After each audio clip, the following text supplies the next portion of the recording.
All right, welcome to the video guide walkthrough of my IS-15 computer concept course.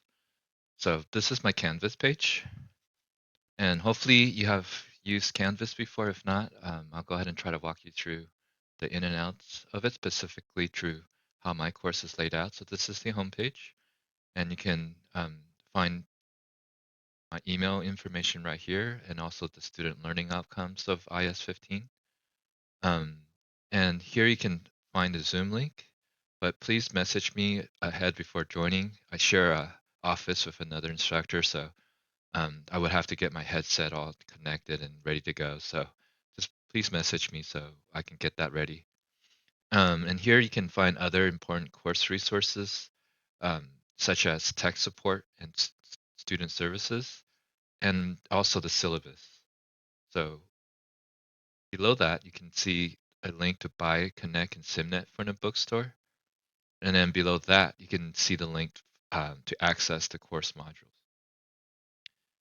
The other way to access the core modules, use the side navigation on the left. And if you look at the right, it's a basic to-do list that is for specifically for this IS-15 course. But going back to the left, if you don't see this text menu side navigation, it's because it's hidden. So if you notice this context menu here, or we would call it hamburger button, because it looks like a patty between two buns. But go ahead and click on that, and then that'll expand that. I know a lot of you guys use the Canvas app on your smartphone, so hopefully the interface is similar to what you see for the desktop. Here you can see links for your grade, and once again, the can be accessed here, and then the modules, discussions, and assignments. I know for a few of you guys, you do kind of just focus on the assignments link, but let me go ahead and show you the difference between modules and assignments. But let's go ahead and take a closer look at the syllabus before we move on. So here, I have my syllabus opened up within Canvas, and you can also download it. That way, it opens faster, and you don't need the internet to view my syllabus. But here it is through the Canvas page. Um, once again, please read through it. I know some of this stuff, it's almost like reading a legal disclaimer sometimes. So I do try to make it the most useful information at the top. So here's the course material. The link doesn't work through the Canvas PDF viewer. So you're going to have to download it and then either open it up in a new tab or open it up in a Adobe PDF reader. Once again, you will need to have a Microsoft 365 installed, and please do not wait until Friday to test your computer setup, like your internet, your software, and also your access to SimNet and Connect.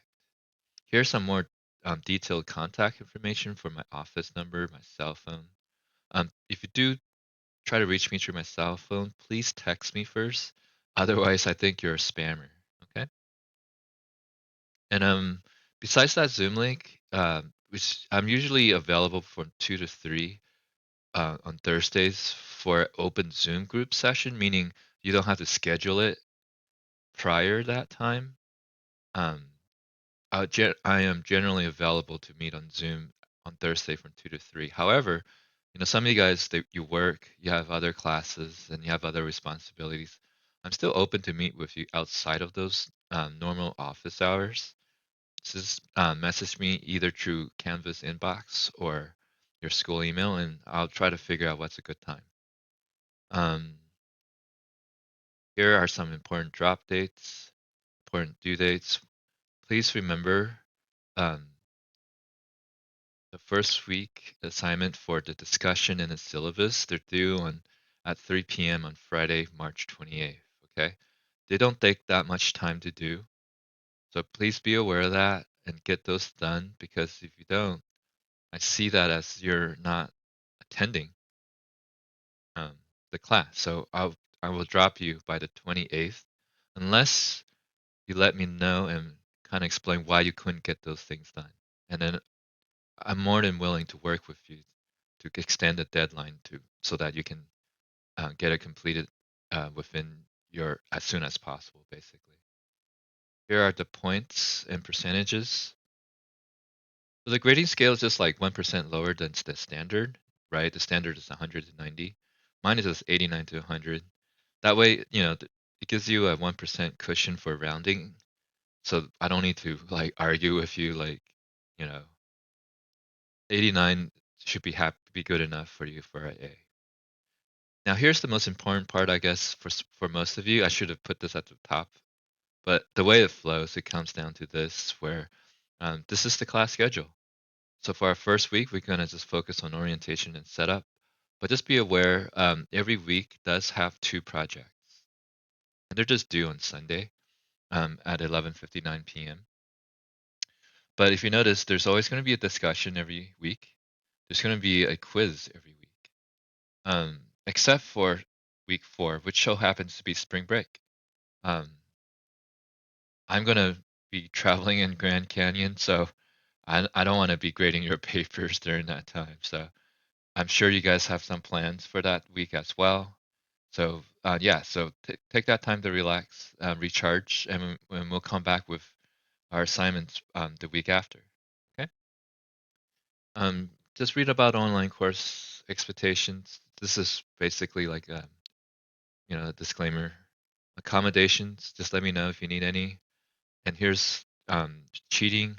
I know in this day and age, AI is kind of used for that. But I personally, I have an AI policy where I'm letting you use AI to do a lot of different things. So one one thing straight off I know you can use AI for is generating ideas for discussion.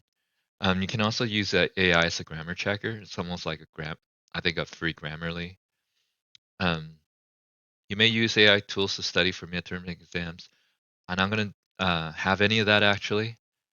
So that's one less stress for you. But as always, it's good to cite um, that you have used AI. Um, and this is the one way to cite it. Okay. So yeah, this is just all about the syllabus. So I can close that now. So you can access it through this link here. But let's take a look at modules. Okay, so once again, the modules, I haven't renamed them yet, but they should be from week 1 to week 9. The week 1 modules is a little bit different. And the reason why it's grayed out is because I'm recording this guide before tomorrow, before March 24th, when it will be available. But once um, March 24th comes around at midnight, all this will be accessible to everyone. Um, same same thing for the next week. It will unlock on March 31st, which is a Monday. So yeah, every Monday at midnight, the week's content will be available to you.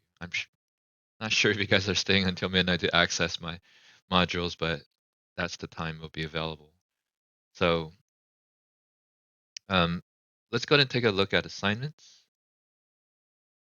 When you look at assignments, it shorts by just a single show by date option, where it's just one giant list of assignments. Okay, so it may look a little bit daunting, but I did organize it for you. So if you click show by type, and you notice it breaks it down by week. Okay, so you notice the pattern is pretty much the same, except for the first week where um, the difference is you have a syllabus. Oh, I need to move project 1 up here. I'll fix that. Um, so there should be 2 projects in week 1, 2 projects in week 2, 2 projects in week 3, and so forth. Okay, there's once again a discussion every week, and then there's a quiz. And I'll kind of show you more about the Smart Book quiz a little bit later. Let's go ahead and go back to the modules, and I'm going to just leave student view so you can kind of get a preview of what it looks like. Um, so the welcoming course FAQ, that's where I'm going to have the videos embedded of me introducing myself, and the guide that you're watching right now. You should be on the welcoming course FAQ. Required materials are there. Um, So just more details than the syllabus, and they're clickable. So now you can click it. It will take you directly to the bookstore, and then it's $105 for this semester um, for the Connect and SimNet. It doesn't really say SimNet on there, but it also includes SimNet as well. And then if you don't have Office 365 already installed, go ahead and click on that link and just install it either for Mac OS or Windows. Just a reminder, Microsoft Access is only on Windows, okay? So just once again, you need to find a Windows. If you're using a Mac, please find a Windows laptop by May 12th, okay? You don't need to go back to the modules. You can always hit next to go to the next section. So here's some more pictures of me, my family, and what I like to do. Now this is an optional one. It's a tech survey. Kind of gives me an idea of how's your tech setup like, for your internet and how familiar you are with the course content. So it's voluntary, but it helps me a lot if you fill it out. Let's go on to the next. And here's the discussion. So the first week's discussion is about AI. It's a big part of our society today, and in fact, our information system department, our department is trying to offer classes that focuses on AI. So keep an eye out for those. In the meantime, I try to incorporate as much, I guess, learning experience with AI as I can. So this is one of them. It's using AI to help you generate content. So you can choose text, images, music is the other way you can use AI for. And for this example, I just decided to use a image using a AI image generator. I use Stable Diffusion. It's a little old now. The newer AI image generation services, they create way better pictures than this now. Yeah, so share what you've done with AI and then reply to two other students.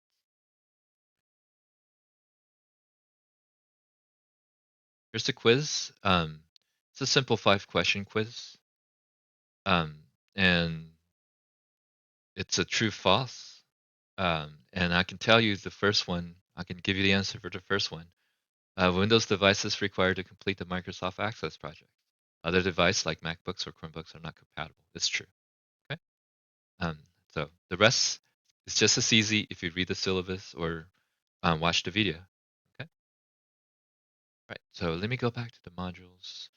Um, there's there's a guide for each project. So when you click on the guide to the project, it's a walkthrough guide by this guy Wayne Jensen. He basically walked you from the first step to the last step. And if you watch the video and do it along with him, you're pretty much guaranteed to get 100% every time. Okay. So let me go ahead and show you what that project looks like. I don't need to go here. Already have it open up. So here's project one. Once again, you need to have Microsoft 365 installed, specifically Microsoft Word. Okay. So to begin, download the file. So click on the Start File link. I already downloaded, so I'm not going to download it again. And then open up the file to get started. So let me go ahead and find that file. That's oh, there it is. Didn't take too long. There we go. So double click on it. And what I like to do, some of you guys I notice may have dual monitors or even triple monitor setup. I actually have an ultra wide, but I formatted it so it looks nice on YouTube and most of your computers. So what I tend to do is instead of working in full screen mode like this, oh yeah, I click enable editing, by the way, because that's I think the first step they always ask you to do. Open the file and then click on enable editing. So that's step one. And the neat thing about the steps that are listed on SimNet is that you can click it and then you notice it highlights the next step. So that's a neat thing. As for number two, you don't really need to rename the files unless you're resubmitting. That's the only time you need to rename it. For now, it's just you can just keep the name and just submit it as is. However, I did notice that if you're saving in OneDrive or Google Drive, like I'm doing here, it kind of glitches. So if you feel like you did the project correctly, and then you got like a low score, like maybe 10%, 20%, what I recommend is you save it on a desktop instead. Okay. So let me go ahead and just walk through um, step 3, and then I'll move on. So what I like to do is, if you're on a Windows computer, I like to split my screen in half. So where on one side of my screen, I have the directions, and on the other side, I have the project. Now it does kind of squeeze your ribbon menu so that you have to click the down arrow to see all the other options that are available in the section. Um, you can always, if you feel like that's not you're not comfortable with that, you can always re-expand, and then you notice, all the different buttons are visible again. So anyway, so let's look at step 3, part A. It says press Control A to select the entire document. So that's done. Click on the paragraph launcher um, in the home style tab. So I have to click down since I um, split the screen and made it smaller. So those paragraph launchers is this bottom square diagonal arrow. So click on that. You get a pop-up that looks just like the screenshot here. And every now and then they have screenshots. I do wish they're bigger and higher resolution, but it works for what it is. So now they want us to click on the line spacing drop-down list and select multiple. So line spacing right now is on single, so let's select. Okay. Type in 1.2 in the at box. So I'm gonna type in 1 point. Oh, sorry. Yeah, 1.2 in the at box. And then it's important in the change after paragraph that you either click up, or if you're typing it, don't leave it at 12. Um, Microsoft Word gets confused what 12 means and end up not being 12 point. So you want to, if you're typing it in, you want to type in 12 and then PT. Okay. Or you can just click the down arrow until you get 12 point. And then click OK to finish step 3. Now, I'm not going to do the entire project. You can do it on your own. It's actually not that hard. Or watch Wayne Jensen do it and then kind of follow what he's doing. But I'm going to pretend that I finished this, and then um, I'm going to go ahead and save it. Yeah, let me go ahead and save it and close it and submit it like I've finished. Because I want to show you how to read the grading, the feedback that you get. So I'm going to upload my file. I'm going to go to projects. I'm going to upload the file. Then you say, yes, let's go ahead and submit it. I guess you can upload it without it grading. I don't know why you would do that, but that option is there. So once it's finished grading, I know I'm not going to get 100% because, right, I only did step 3. So it is a little confusing at first once you see the grade. It's like, what's all these different values and numbers? So, oh, there we are. It took a while. It was stressing out because I submitted such a bad document. So, oh wow, I only got 6.45%. So this is what happens when you only, I guess, finish 2 steps out of the 31 that they're correcting. So you see all these different acronyms, 4B, 5B, 8E. It's like, oh man, I don't understand what any of this means. But let me go ahead and try to help you understand that. So let me open up the directions again. Let's screen it. Okay.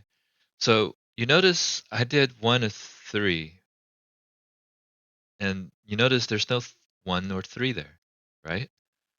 The incorrect feedback starts to happen after step 3. Makes sense, right? Because I didn't do step 4 or any other edits onward.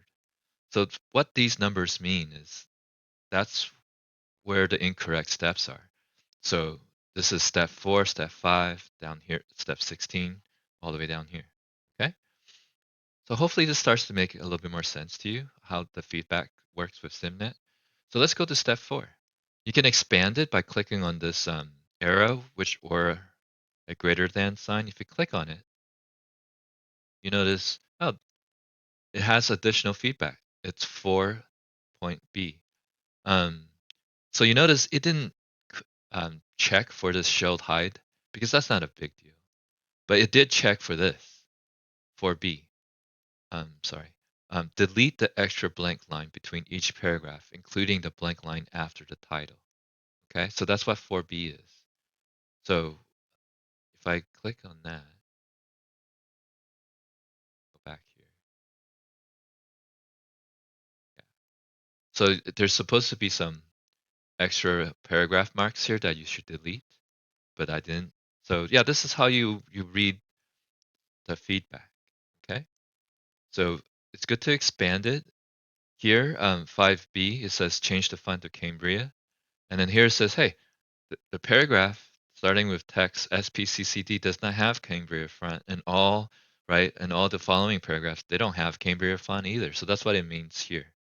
So read this feedback, because I know some of you guys would just contact me directly and say, hey, professor, I don't know where I did wrong. And, I would just come back with, hey, look at the feedback that you got from SimNet. Send a screenshot to me and I'll try to explain it to you. But hopefully if you watch this video, you understand how this feedback system works with SimNet. Okay? So enough about that part. Um, let's talk a little bit about the SmartBook quiz. So the first week quiz is not really indicative of what all the other quizzes would look like for the following weeks. So you notice the following weeks, the quizzes are based on what McGraw-Hill called SmartBook. It's really another word for it. It's an open book quiz. So basically, you have infinite retakes to get the maximum score. I know some of you guys like, oh, I don't want to take it over and over and again, but I know some of you guys, want 100%. So yeah, you can shoot for that. So here I'm just opening up a preview. So the way I set it up, it takes about 30 minutes to do each quiz. Now, at first you're like, what? That's a long time for a quiz, but you have to understand it's an open book quiz, meaning if you missed a question or didn't understand a concept, um, you can it'll link you to the ebook where it explains the concept so that you can answer the quiz questions correctly. So you don't need to Google this stuff. All right, so let me show you what that looks like. So first thing first, for some of you who have the time or would like to read the ebook, by all means, you can just start the smart book activity by reading, then do the questions. But for me personally, because I'm an instructor, so I know a lot of this stuff already. But some of you, I bet, you know, you know some of this stuff already too. All right, so let's jump straight in to start the questions. Um, let's see, don't worry too much about this. I'm really flexible about this. But for the second point, it says, as you answer each question, choose how confident you feel about your answer. It's okay to get questions wrong. You have a chance to try again. The goal is to improve your accuracy over time and show growth. Okay? The first question is, which of the following could be transmitted over ARPANET, the computer network created in 1969 that preceded the World Wide Web? Okay, so this is before me, but I learned about ARPANET. So yeah, I think it's text. Now, how confident I'm pretty confident. It's high. So, but the answer is correct. So let's move on. Let's go on to the next question. So I'm so used to the next question being on the right, but it's on the left for this smart book. Now, in order to connect to the internet via the web, you will need communications hardware, browser software, and a what? Okay, so I'm all like, let's just pretend I don't really know this answer. So I'd say, is it domain name? What's my confidence? I'd say I'm really low on this. Um, and I got an incorrect answer. So I'm like, All right, let's read about the concept. So here they even highlight it for you. So the thing you would need to access the internet is the internet service provider, right? Internet is not free. You have to, I mean, unless you live with your parents and they pay for your internet, it's almost like your cell phone, right? Growing up, you think cell phones are free until you realize, oh, it's $50 a month. Oh, I gotta find a job. Anyways, yeah, ISP provider. Okay, so you don't have to wait until like you answer it to read about the concept. So let me go on to the next question. Blank software provides an uncomplicated interface to the internet and web documents. If you don't know what it is, click on here, and then I don't know why I didn't really highlight it, but browsers. Browsers are software that are used to provide access to the web. From watching videos to doing assignments. So hit browser, hit hi, and I got this right. So you notice as you're progressing, different bars are getting filled up. So in a way, it kind of lets you know your progress. So this is your progress meter up here. Now, once you reach the end, I don't know why it doesn't submit as you select, meaning you have to, I believe there's a submit assignment button at the end. Okay. I'm not going to do the whole thing. That would have been like 30 minutes to a already 26-minute video. So I'm pretty sure there's a submit button. Please hit submit. Otherwise, you're going to get incomplete or zero in your grade. Okay. And you're like, oh, it glitched. And then you're going to contact me and I'm like, did you submit the assignment? So just make sure you hit the submit button for your smart book. So yeah, so that is your quiz. It's a combination of reading and multiple choice questions. Um, so yeah, that's why I don't really have like a reading assignment per se. Going back to the modules, I do have overview of the chapter. So chapter two covers the internet, the web, and e-commerce, um, or electronic commerce is the full. And then the main learning objectives is listed here. Instead of a lecture for me of talking over my PowerPoint, I have utilized this really neat AI studying service from Google. It's called Notebook LM. So what it is it creates a audio overview of my lecture for chapter two. So, what I would do is I would play this and I would go to the next one. And then this is the PowerPoint for chapter two. So once again, for those people who have ultra wide screens or dual monitors, um, it's good to split the screen. In fact, I don't, well, you might need this so you can pause and play. So what Canvas is doing right now is trying to load my PowerPoint, but let me go ahead and play the audio over. Welcome to the deep dive. Ready to go beyond just, surfing the web. Absolutely. Today, we're going deep, like lecture notes, definitions, even a glimpse into those futuristic smart homes everyone's talking about. Should be fun. Our main source is this chapter from IS-15. Looks like an Intro to Information Systems course, but don't worry, we'll break it down. Oh, yeah. We'll make it interesting, I promise. See, it's amazing how much the web has evolved. From its really basic beginnings to where we are now, it's incredible. And then there's Web 5.0. Mind-blowing. Okay, so first things first.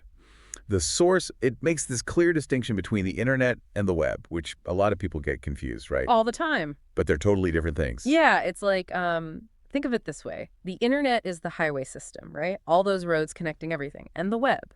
That's like the cars driving on those roads. I like that. Makes sense. The internet is the...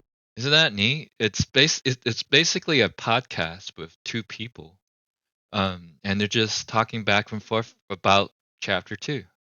So I'll be setting this up for the other chapters, and honestly, they're way more engaging than just me talking by myself, pretending to be super excited, about learning about the web and the internet. But so yeah, so this is a resource for you to use. By all means, feel free to use Notebook LM for your other classes. I know some of you guys drive quite a bit to go to work or go to school even, or you might ride like the bus, and I have students complain like, "Oh man, the bus takes forever." Well, you can load lectures and study notes onto Notebook LM and listen to this stuff on the bus as you're writing and learning. So yeah, I highly recommend that you check out Notebook LM. So yeah, I'll be incorporating that in all the chapter overviews for the following weeks. And you notice that the PowerPoint did load in Canvas, but once again, you feel free to download it. Yeah, let me go and show you what happens when you download the PowerPoint. Actually, I think that's a better way to go because I mean, other than getting a better view of each slide, there's also slide notes at the bottom that gives more context to the content that is on each slide. Okay, and also the PowerPoints has videos. So here's a couple of videos that you can watch. If you never know what modem sounds like, this is what modems. Who remembers dial-up internet? I do. I grew up during the dial-up age. So yeah, by all means, watch these videos to give more context to what you're learning. And then yeah, so this is a more recent video about a business to business, a famous failure of a business serving other businesses that caused an outage. I don't know if you guys remember being stuck in an airport or not able to check out of your hotel. It's because of this CrowdStrike. Yeah, this company called CrowdStrike. Okay. And then a video about smart homes and about AI. I know for some of you is doom and gloom, but for me, it's about the balance. Yeah, there's always a give and take with new technology, so you just have to find a balance between them. And each PowerPoint ends with like a career highlight in IT. So this specific one talk about you can be a webmaster. And look, Clovis College, we offer a web design certificate of achievement. So if you want to be a webmaster or what we call it at Clovis College, a web designer, you can go through these lists of courses, which includes this one, IS-15. Sure, some of you guys are already taking IS-13. Yeah. Anyways, so look through it and see maybe I want to be a web designer, and you can get that within 2 years. Okay. All right. So I covered chapter overview, PowerPoints, discussions, smart book quiz, the project. So yeah, I think this is it. It went a little bit longer than I thought, but I think it gives you a really in-depth view of how to use my Canvas page and then the other resources, specifically McGraw-Hill Connect and SimNet.